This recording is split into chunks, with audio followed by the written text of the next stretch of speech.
Втората рунда преговори заврши без успех. Власта и опозицијата се далеку од договор за иднината на специјалното јавно обвинителство.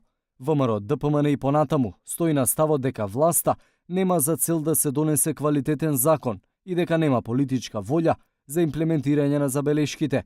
А забелешките кои на 120 страници опозицијските представници ги доставија на работната група, сега се претопени во неколку принципи. За сега, за жал, оно што го имаме предложено како суштински начела и принципи кои се однесуваат на меѓународните стандарди за човекови права и судот од Страсбург, не е прифатено ништо од Министерството за правда.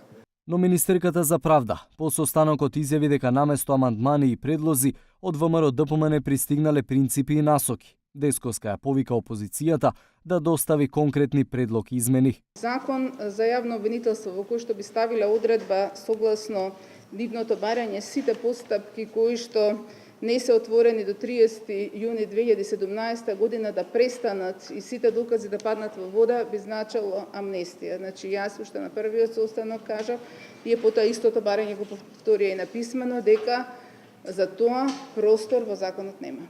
Дека нема ништо конкретно во форма на амандман поднесено од опозицијата, потврди Јартан Груби. Тој се надева дека ВМРО ДПМН ќе се најде во напорите на мнозинството да се донесе законот за јавно обвинителство.